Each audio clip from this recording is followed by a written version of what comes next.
Galacia Kapitulo 2, versikulo 1, paingon sa 5 mga igsoon. Giingon nganhi sa Bisaya nga version mga igsoon. Human sa 14 ka tuig, ibalik ako sa Jerusalem kauban ni Bernabe ug gidala ko usab si Tito. Miadto ako tungod kay gipadayag man sa Dios kanako nga kinahanglan moadto ako. Isa-isay ko kanila ang mayong balita nga akong giwali ngadto sa mga dili Hudiyo ug sa linain nga tigom ngadto sa tinamod nga mga pangulo kay dili ako buot nga makawang lamang nga akong gibuhat kaniadto o karon. Si Tito nga akong kuyog bisag usa ka Griego wala pugsa sa pagpatuli. Bisag may pipila ka mga tawo nga gusto niini. Kining mga tawhana nagpakaron inon nga magtotoo ug hilom nga sulod sa pundok aron sa pagpaniid mahitungod sa kagawasan nga atong naangkon pinaagi sa atong pagkahiusa kang Kristo Jesus. Buot nila nga maulipon kita. Apan sa verse 5, apan wala gayud kami magpadaog kanila bisag makadyot aron alang kaninyo among kapanalipdan ng kamaturan sa maayong balita. Una ang pulong sa Dios nga gipadayag kang Apostol Pablo, no? Si Apostol Pablo ang nagsulat niini mga igsoon, no? Pan sa dili pa mangayo niya una kita giya sa balang espiritu, magampo kita. Labing gamahanan nga Dios among amahan. Daghan kayong salamat sa imong pagkamaayo sa mga kinabuhi Ginoo. Salamat sa paghatag nimo kalampusan o salamat sa pag-uban sa balang espiritu o padayon ka magadihog magauban balang espiritu sa mga pagabuhaton magaministeryo ka kanako nga imong instrumento mayon man Lord sa mga katawhan na nagapaminaw karon Ginoo. Wala kay labyan palanginan ang matag sa imong buhing pulong ay imong ipadayag kanamo karon gabi nga Ginoo. Salamat kayo Dios dalaygon ka sa ngalan ni Ginoong Hesus. Amen. Amen. Okay mga igsoon, agig subay sa istorya nini mga igsoon. Si Apostol Pablo nagsulat ngadto sa simbahan sa Galacia. Kani sila na mention nga medyo gatinga na no kay backslide na. No, kay midawat man sila og lahi nga gospel. Sila si Pablo Barnabas ang giila nga nagsugod niini nga simbahan sa Galacia og ang labing dakong topic niini ang bahin sa kaluwasan. Kay naay mga magtutudlo nga nakasagol no. Sukwahi. Gidaot nila maayo ang teaching ug otoridad ni Pablo. Yang iya daw nga mensahe sa grasya musangpot sa pwede siya musangpot sa kagubot, musangpot sa pagkaguliyang mo ilang gitudlo no. Ang mensahe sa grasya kay hingpit man gyud nga gibarugan ni Pablo pinaagi sa grasya mahimong matarong ang tao dili sa pagsunod sa balaod o pagtuman sa balaod no? O si Pablo hugot ni nalipod niini o siya gisuportahan sa unang mga tinun-an ni Jesus no ato mga tinun-an tulo nga kauban-uban ni Ginoong Hesus. So ang atong title nini mga igsoon ang pagsunod sa go signal sa Ginoo no? Sa verse 2a ingon diri miadto ako tungod kay gipadayag man sa Dios kanako nga kinahanglan moadto ako. So moadto siya kay gikinahanglan. So naay go signal ni Lord no. No? Sa iyang time sa pagsulat niini ni Pablo dili na niya aktual no, madungog makita ang hungong sa Ginoo no. Kundi ang gi-impress no sa Ginoo sa balang espiritu ngadto sa iyang kasing-kasing. Sama man usab nato mga igsoon no. Apan sigurohon na nato kay basin unsa na lay mosulod niya sa atong kasing-kasing ato na dayon tuuhan nga kana gikan ni sa Dios kay mo may impress ako kasing-kasing hinumduman nato nga ang atong kasing-kasing malimbungon. So mahitabo lang no mga igsoon nga kanang biblikal nga ipadayag sa atong kasing-kasing kung adunay kanunay or kanunay nato nga punon ang atong espiritu sa mga butang espirituhan. Kanunay ta nga magagahin pag hinagbo sa Dios. Bisan sa mga daghan kay tag kabisihan, kuri-kuri, naagid tay igahin nga time nga mahinagbo nato ang Dios niya ang taknaa, yan ang dapita, diha sa atong pagdebosyon, diha sa atong pagampo, pagpamalandong sa pulong, pagbasa, o diha sa pagkinabuhi, diha sa pagtuo. Ang magkinabuhi nga diha sa pagtuo, magresulta ka na og maayong buhat. O, yanong ka na ang akong gisulti, kay sigurado ko nga mao pud ka na gibuhat ni Pablo. Nga ano? Sa taas nga panahon.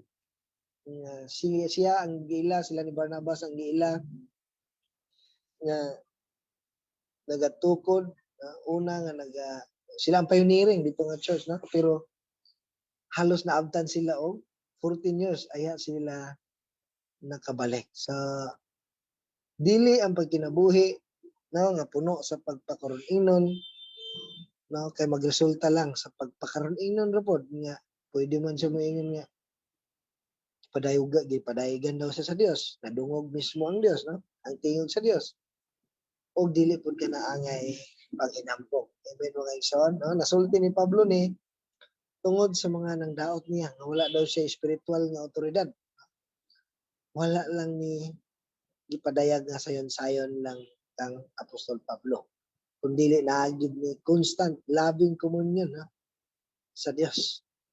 Kana ang tinuod nga alagad sa Dios. Mupalo na diha ang matarong nga pagkinabuhi. O mupalo na usab ang mga Dios nung pagpadayag. Kani pod nga go signal mga igsoon, dili ni nga kung bisag asa lang maglaag, no? Bisag asa lang mag-adventure, bisag asa lang magwara-wara sa kalibutan, kundi kani siya nga go signal ni sa pagsangyaw sa gospel, no? O pag-follow up pod, no? Kay mao man yung giingon niya sa atong gibasa ganiha nga aron dili masayang ang iyang nasugdan nasangyawan sila sa gospel ditong dapita, no? So sa atong dugang application ini, no, daghan tag plano tinguha nga kung kinsa atong sangyawan, asa ta magsangyaw, pero ang pinakauna gyud nato, no, ato mo yung mga mahal sa kinabuhi, no? Ug kana giagi nato daghang panahon sa pag-ampo, no? Daghang ako niagi ko kadismaya, yung pamilya sa una, ako pa man ang una, no? Niagi ko kadismaya nga sila dili pa gid mosunod sa ako, ana, no? So ang advice sa ako sa mga kaigsunan, no, nga silang brad atong iampo ulay imposible sa Ginoo. So niabot ang pila ka bulan, taon-taon gid pod, o gitubag sa Ginoo ang mga pag-ampo. O makita ninyo karon nga naa na sila kauban ako sa usa ka pagtuo. So, no? Ato pod gipasalamatan ang Dios, no, sa mga kalampusan labi na sa mga na-open nga mga Bible study o mga house to house, no? O wala na nakuha nga diri-diretso lang kun daghang mga plano, suggestion, no? O labaw sa tanan daghang pag-ampo nga gibuhat. Abi gid ako dili na mahatag ang katumanan. Mura pag kanila lagi gaampo ta nga kabalo ta nga ang Dios gamahanan pero wala tay sure, wala tay pag sure bang nga pagdahom nga matinuod, no? Pag matinuod na diha na dayon ta ay matinuod di akong yampo, no? So magbantay ta sa atong yampo mga igsoon kay basig matinuod mapuliki tag kuan. Di nato madaog. Sa ang Dios dili pud mobulig sa atong mga pag-ampo kung walay pagkinabuhi nga matarong. Ang mga alagad, the prayer of the righteous, di ba? Availeth much. Dakog kahimuan ang pag-ampo sa matarong. Kay imbis kay mubulig siya, matag siya pabor, imbis mat, buligan niya, mubulag na hinoon siya kung may lang ta sa pulong, may lang ta sa pagampo, pero wala diha di kinabuhi ang pagtuo. So verse 2b, isaysay ko kanila ang maayong balita. So iyang gisulti ang iyang pinakatuyo nganong ang Dios naghatag og go signal niya, no? Iyang una gidipinsahan ang pagtuo dili sa unsa nga debate, wala siya mitugbang sa mga pagpangdaot kundi gospel ang iyang giproclaim, no? Gospel, maayong balita mahitungod sa kaluwasan ang iyang gisangyaw ngadto sa mga tinamod nga mga pangulo, respetado, no? Wala siya kuanjod, wala siya pagduha-duha. Kinahanglan nga pakgangon ning mga tawhana pinaagi sa gospel sa Dios, no? Kaya ang gospel pwede man na duha man ang mahimong epekto sa tawo niya nga makadungog. Makaila sa Ginoo or mangitngitan og samot ang iyang kinabuhi, no? So aron dili makawang ang tanan. So muna mga igsoon, ang pagsunod sa go signals ni Lord ang dili makawang ang ilang nasugdan. Dili makawang, dili masayang, no? Nang hinayang man si Pablo sa iyang nasugdan ditong dapita, pero kabaluta ng labaw ng hinayang mao ang Dios na mo'y nagsugo kaniya. So sigurado mutabang kaya ng Dios kay siya may nagsugo kay kini alang man sa kay mayaan labi na ang iyang alagad nagtuman. Alagad nagmatilud-anon sa pagpakailab sa mensahe sa gospel, no? Kay kini nga sakripisyo dili basta-basta, no? Dili basta-basta ang giagwanta sa Trinity, no? Ang God the Father, God the Holy Spirit, God the Son, no? Dili basta-basta ang sakripisyo nga ilang buhat, ilang ipati aron mabuo ang gospel, kaluwasan. Pero giyana-yana lang tuis, no? Na kini kulang kuno kun walay buhat, no? Grabe ang mga kung madumduman nato, no? Bago ra man tiniagi og Holy Week, no? Diyan nato madunggan ang mga last word, no? 7 last words sa Ginoo. Hindi ako, di lang ako tabot og 7. Itong mga sakit kay nga mga panahon ba nga siya na ang gipasakitan, siya na ang gidagmalan, pero nakaako pugid gihapon sa Ginoong Hesus sa pag-ingon, amahan pasayloa sila kay wala sila mahibalo sa ilang gibuhat. Siya pa ang naghangyo sa Dios Amahan. Siya man ang gidagmalan, no? Ngigsoon, katupong panahon nga na mention niya nga Diyos ko nganong gibiyaan mo ako. Mga kasakit ba? Ay nahatagag kalampusan kining gospel, ang kaluwasan. Ug makita nato nga gihuman gid niya, no? It is finished. Iya gid ning giantusan, gisakripisyuhan, dili lang amahan kundi ang Trinity, dili lang ang anak, ang kundi sila gyud naggiusa isip Dios alang sa atong kaluwasan. Human gid niya. Ya giyano-yano lang dayon, no? Giyano-yano lang ug tuis sa mga mini nga mga magtutudlo, no? So muna mga igsoon, mahimong kawang kung walay follow up ngano man na-mention man ganiya, no? Nga gisultihan niya sa ilang tuyo, no? Pero dili makawang ang tanan nga iyang gibuhat itong dapita sa Galacia, ha? Importante gyud ang pag-follow up pod, no? Kung tugot sa Ginoo, kung naay kay hayunan nga ihatag, no? Kay pwede man ang follow up dili kita gamiton, no? Naay lain iyang gamiton. So kung may kahigayunan, importante gayud ang follow up, no? Muna ang pagsunod sa go signal ni Lord aron dili makawang ang ilang mga nasugdan ug aron magpabiling gawas, no? Sa na may mihilom pagtipon sa mga Kristohanon, no? Mga magtotoo didtong dapita. Gusto nila nga ipasunod ang ilang mga pagtulunan, no? Ang ilang gisaligan nga relihiyosong mga tulumanon, mga buluhaton, mga personal nga panuhatan, nga espirituhanong kaluwasan or aron kahimutan sa Dios. So munang gusto nila, no? Ilang gusto lipaton ta nga naan gawas na ta tungod sa atong naangkon pinaagi sa atong pagkahiyosag ang Kristong Jesus, no?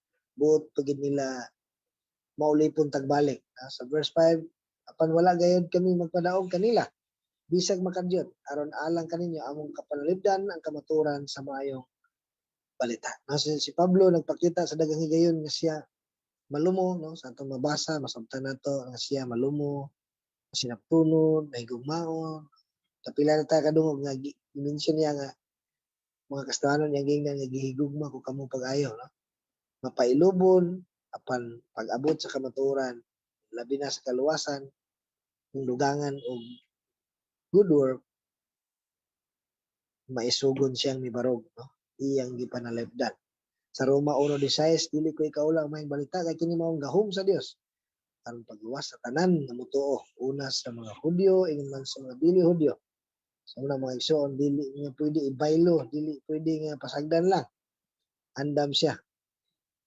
Iyang ibuhis ang iyang kinabuhi alang kang Hesus ug alang sa tanan. So kay kini nga mensahe makaluwas gikan sa silot nga walay katapusan. So amen mga igsoon sa atong panapos ng mga igsoon, busa kinahanglan kita nga makanunayon nga mainampuon, no?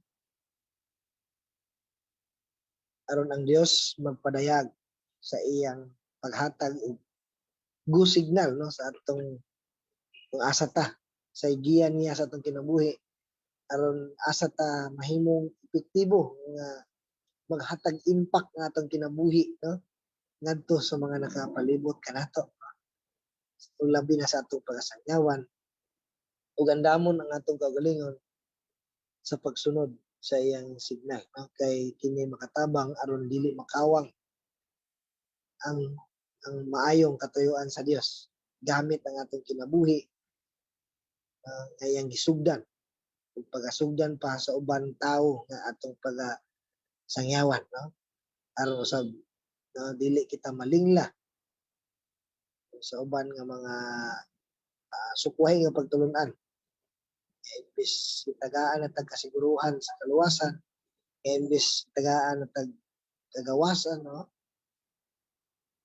Nga ang Ginoong Dios mao gyud ang nagbayad, basin malingla ta. So pabilin ta diha sa Dios, pabilin mainampuon aron kita kanang lig-on ug dili malingla sa buhat sa kaaway.